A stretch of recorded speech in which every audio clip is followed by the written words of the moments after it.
এটা পূর্ব পরিকল্পিত একটি পরিকল্পনা, যার জন্য আজকে জকসু ইলেকশনকে এখানে স্থগিত করা হয়েছে। আবারও পূর্বের ন্যায় মূলা ঝুলিয়ে দেওয়ার মতো অবস্থা তৈরি হয়েছে। সিন্ডিকেট মিটিং হয়েছে, তখন ছাত্রদের বা কোনো প্রার্থীদের এখানে এঙ্গেজ করা হয় নাই। ওনার জানাজাটা কালকে দিবে, আমাদের এই যোগসুর সাথে কি এটার কোনো ইয়া ছিল? ডেফিনেটলি এটি একটি নির্বাচন বানচালের মতো পরিস্থিতি আমরা এই মুহূর্তে জগন্নাথ বিশ্ববিদ্যালয়ে দেখতে পাচ্ছি। কারণ যে স্বপ্ন নিয়ে আমরা সকালবেলা এসেছিলাম ভোট দেওয়ার জন্য, সেটা পুরোটা স্থগিত করে দেওয়া হয়েছে। আমার মনে হয়, কিংবা আমরা সাধারণ শিক্ষার্থীরা মনে করছি, এটা পূর্ব পরিকল্পিত একটি পরিকল্পনা, যার জন্য আজকে জকসু ইলেকশনকে এখানে স্থগিত করা হয়েছে।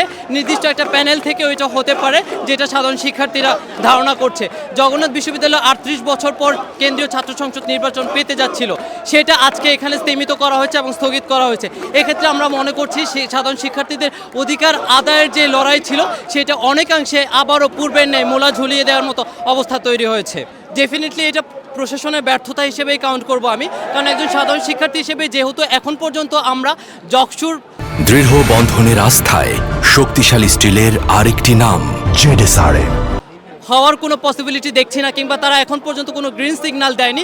তার মানে তারা এটা তাদের ব্যর্থতায় বলা চলে। কারণ আমরা দেখেছি 2020 সাল থেকে এই যাবৎ পর্যন্ত দীর্ঘ 6 বছর ক্যাম্পাসে অবস্থানকালে জগন্নাথ বিশ্ববিদ্যালয় এ পর্যন্ত কোনো ধরনের কাজে তারা আন্দোলন ছাড়া সফল হতে দেয়নি। ইভেন আন্দোলন হওয়ার ফলশ্রুতিতে আজকেও আমাদেরকে আন্দোলনে নামতে হয়েছে জকসু ইলেকশন কিংবা ছাত্রদের অধিকার আদায়ের জন্য। বেগম খালেদা জিয়া যেহেতু মারা গিয়েছে তার জন্য করেছে, কিন্তু তার জন্য আমাদের নির্বাচনটা কেন এখানে স্থগিত করবে, তাই না? ওনার যদি জানাজা দেয়, ওনার জানাজাটা কালকে দিবে।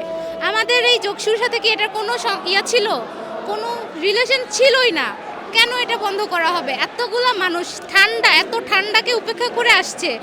একটা নির্বাচনে আমাদের প্রথম ভোট, আমরা সেই উৎসব পালন করার জন্য আসছি। একটা ভোট দিব, একটা উৎসবের পরিবেশ ছিল, সেটাকে পুরোপুরি বানচাল করে দিছে। মানে মানুষের একটা আমেজ ছিল, পুরো এখন ক্ষোভ হয়ে গেছে। এটা একদমই মানতে পারতেছি না আমরা। ষড়যন্ত্রের বিষয়, কারণ এখানে যখন সিন্ডিকেট মিটিং হয়েছে, তখন ছাত্রদের বা কোনো প্রার্থীদের এখানে এঙ্গেজ করা হয় নাই। এখানে শুধু স্যাররাই ছিল, ভিসি ছিল এবং কমিটিতে যারা ছিল তারাই করছে। যেহেতু কোনো প্রার্থীর এঙ্গেজ করে নাই, ছাত্রদের কোনো সমাগম নাই, অবশ্যই এটা ষড়যন্ত্র করে করা হয়েছে। ছাত্ররা সেটাই আমরা গেস করতেছি। আমাদের সাধারণ শিক্ষার্থীর প্রতিক্রিয়াতে অলরেডি আমরা দেখতে পাচ্ছি 2 ঘন্টা প্লাস ধরে আন্দোলন চলতেছে। এই আন্দোলন যতক্ষণ না কোনো ভালো পজিটিভ কোনো সিদ্ধান্ত আসে, ততক্ষণ আন্দোলন চলবে।